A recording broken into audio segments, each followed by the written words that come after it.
আপনাদের চ্যানেলে যথেষ্ট সময় দিয়ে কল্যাণদার কিছু বক্তব্য দেখানো হচ্ছে, যে সময়টা গতকাল সমাবেশের চেহারা দেখাবার জন্য আপনারা ব্যবহার করেননি। মিডিয়া চ্যানেলগুলি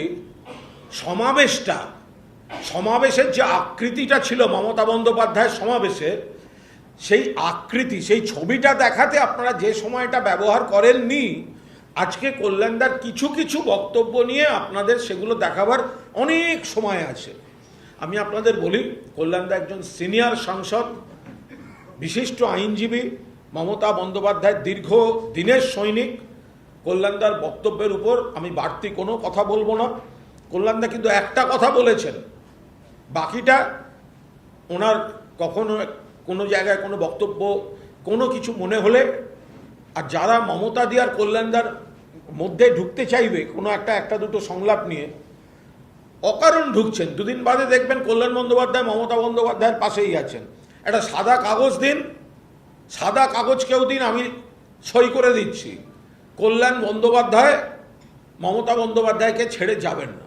ফালতু দু একটা মুহূর্তের কোনো বক্তব্য নিয়ে আপনারা কথা বলছেন। কল্যাণ বন্দ্যোপাধ্যায়ের যে আজকে প্রেস মিট, যেটা নিয়ে আপনারা যে লাইনগুলো আপনারা আমায় বলবেন না, কল্যাণ বন্দ্যোপাধ্যায় কি বলেছেন, আমার কোনো আপত্তি থাকলে আমি দলেই বলবো, আমি দলের সৈনিক, আমি দল ছেড়ে যাব না।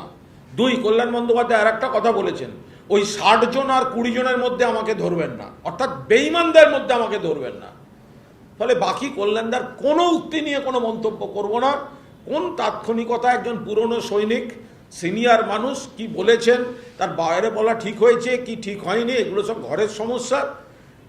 এর সঙ্গে তৃণমূল কংগ্রেস মমতাদির নেতৃত্বে গতকাল যে বিপুল জনসমর্থন, কর্মী সমর্থন মমতা বন্দ্যোপাধ্যায়ের প্রতি যারা দেখিয়েছেন, তার মধ্যে কল্যাণ বন্দ্যোপাধ্যায়ও অন্যতম। ফলে কোনো কিন্তু নেই, বাকিটা আপনারা লিখুন। আমি আবার বলছি, কল্যাণদার কোনো পৃথক বক্তব্যের একটা শব্দ আমি তার পরিপ্রেক্ষিতে কথা বলবো না।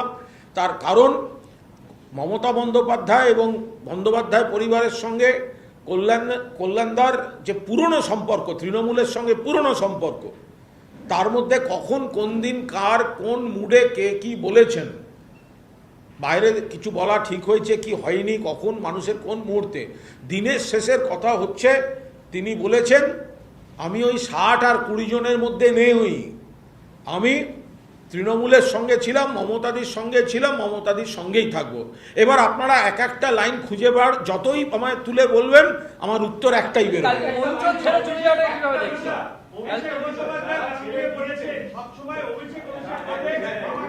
আপনি কি আপনার আগের প্রশ্নকর্তার একই লাইনটা শুনতে পাননি? আপনাকে নতুন করে একই প্রশ্ন করতে হবে?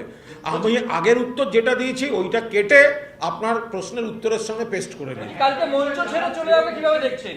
মঞ্চ ছেড়ে চলে গেছেন কালকে। কল্যাণদা একটা ব্যস্ত আইনজীবী, তার কোনো একটা জরুরি মিটিং বা কিছু থাকতেই পারে। কল্যাণদা তো পুরোপুরি ছিলেন, তারপরে পোস্টও করেছেন। কল্যাণদার ফেসবুক দেখুন না, পোস্ট করেছেন, ছবি পোস্ট করেছেন, বড় জনসভার ছবি। কল্যাণদা কি সুন্দর স্লোগান দিচ্ছিল দেখেছেন? একবার তো আমিও কল্যাণদার সঙ্গে গলা মেলাচ্ছিলাম। কল্যাণ বন্দ্যোপাধ্যায়কে যেভাবে স্পিকার সাসপেন্ড করেছেন, এটা চূড়ান্ত অগণতান্ত্রিক। কল্যাণ বন্দ্যোপাধ্যায় সর্বভারতীয় তৃণমূল কংগ্রেস এবং মমতা বন্দ্যোপাধ্যায়ের সৈনিক, বিশিষ্ট সাংসদ এবং আইনজীবী। যেখানে বেঈমানগুলোকে প্রোটেকশন দিচ্ছে স্পিকাররা, লোকসভাতেও যা, বিধানসভাতেও তাই। তো কল্যাণ বন্দ্যোপাধ্যায় বেঈমানদের বিরুদ্ধে কথা বলেছেন, তাকে সাসপেন্ড করছেন বেঈমানদের প্রোটেক্টররা। ফলে সরকার পক্ষ, দিল্লির স্পিকার, তারা কল্যাণ বন্দ্যোপাধ্যায়ের উপর আক্রমণ করছেন সংসদীয়। তার কারণ যে তাদের পোষ্যপুত্রদের, তাদের দালালদের কল্যাণ বন্দ্যোপাধ্যায় অ্যাটাক করেছেন। কল্যাণ বন্দ্যোপাধ্যায় যা করেছেন বেশ করেছেন।